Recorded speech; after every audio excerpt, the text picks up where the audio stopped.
어제 운영위에 참석한 노영민 청와대 비서실장의 거짓 해명이 논란이 되고 있습니다.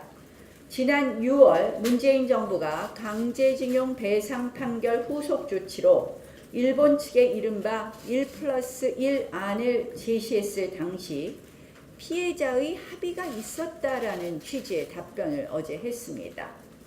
그런데 오늘 아침 언론 보도에 따르면 대한변협 일제 피해자 인권특위위원장이자 동시에 미쓰비시 증공업 강제징용 피해자 변호를 맡고 있는 최모 변호사가 이렇게 이야기하고 있습니다. 누구를 접촉해 동의를 받았느냐? 노 실장의 해명을 정면으로 반박하고 있습니다. 왜냐하면 이 사건은 지금 대법원에 여러 개의 소송을 제기했고 그것이 최종 확정 판결을 났기 때문에 이 변호사들이 모르는 피해자와 어떠한 합의가 있었는지 이 부분에 대해서 이 노 실장의 발언이 사실이 아니다라는 취지의 답변을 했습니다.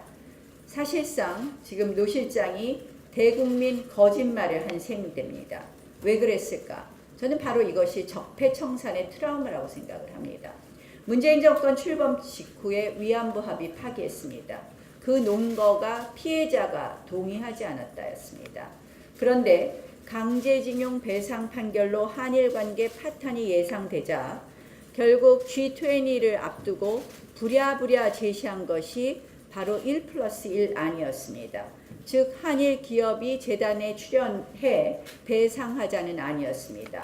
사실상 위안부 합의와 크게 다를 바 없습니다. 그래서 우리는 그때부터 물어봤습니다.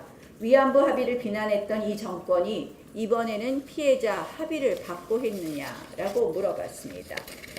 그토록 적폐로 물며 한일 양국 간 갈등까지 무릅쓰고 파기했던 위안부 합의를 결국 벤치마킹해야 했던 이 정권, 얼마나 스스로 초조하고 창피했겠습니까?